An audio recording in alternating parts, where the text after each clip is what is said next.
Alright, so we're going to do a demonstration of how to put up a climbing tree stand, how to hook it to the tree and then get up the tree. So practically what you're going to want to do is you're going to want to find a straight tree, not one with a bunch of limbs and stuff on it. I mean, a few limbs are fine as long as you have your pruner, but try to stay away from ones that are leaning.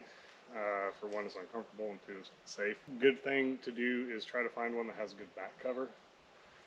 Sometimes what I like to do is find one like this one here that has little trees next to it, to where, you know, maybe some branches are coming, you can cover your legs with the branches and stuff, as long as it's not obstructing your shot.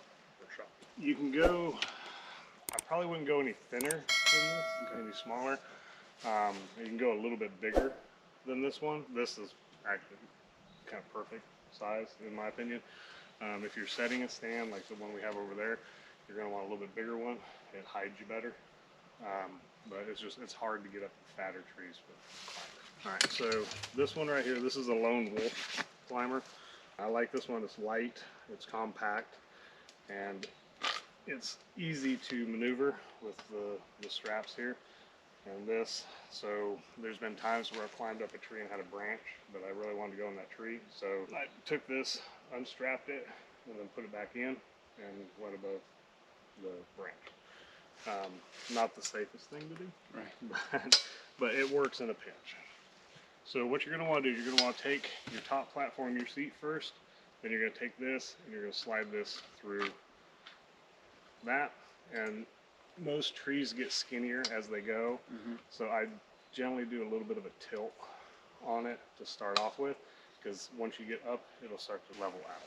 With this one, you're going to want to connect, or not connect, but tighten up these so it doesn't slide on you. It just makes it a little more secure. Then you do the same thing with this one.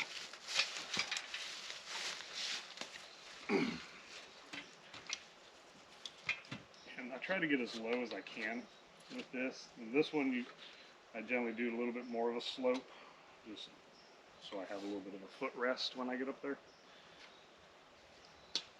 Because this one's easier to maneuver and change. This one's a pain in the ass to like bend down and change. So what I do with this, and I'm not going to do it now, but usually I'll take this, wrap it, like put these and secure this so they're not dangling. I always put these on. Not every tree stand has these. Some of them have a rope that hang down from here to here. So you always want to make sure that this is connected to that in case this slips. The last thing you want to do is be 20 feet and have this part fall and you're stuck with the seat. Yeah. And you're like, shit, how do I get down? So luckily I have not experienced that, but I have seen people that have. I don't know anybody personally. Yeah, so I have it slack so we can do the climb, and then once I get up, then I tighten them up, and then it pulls this down and just secures everything so it doesn't wobble and move on you. Generally what you're going to want to do, and when you guys demonstrate it, or when you guys try it, we'll have the tree harness, like the strap here, you'll be connected to the tree the whole time. The harness and then the strap, and then just slide the strap up as you go. But like I said, I'll get you guys set up with those. I'm not going to do it for me personally, but that's one thing that you want to do is make sure you're hooked to the tree at all times. Don't do what I'm about. So what you're going to do is get up here and stand on it, just like this. And I try to get it right about here so I have a pretty good space there. Then you take your foot here,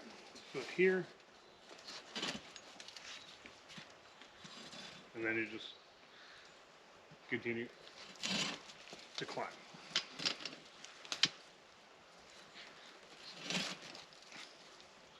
So, I mean, that's pretty much all it is to it. Once you get to where you want to be, you'll put that there, sit here, take these, strap, now you're good to hunt. Very simple, very mobile. And then to get down, just do this in reverse.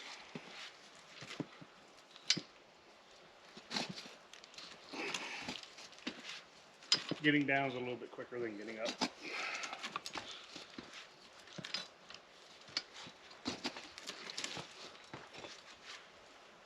And another reason you don't want to do big fat trees.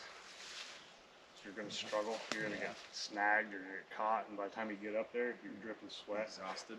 Yeah. So, but let me go ahead and get the harness, and I'll give you guys a try.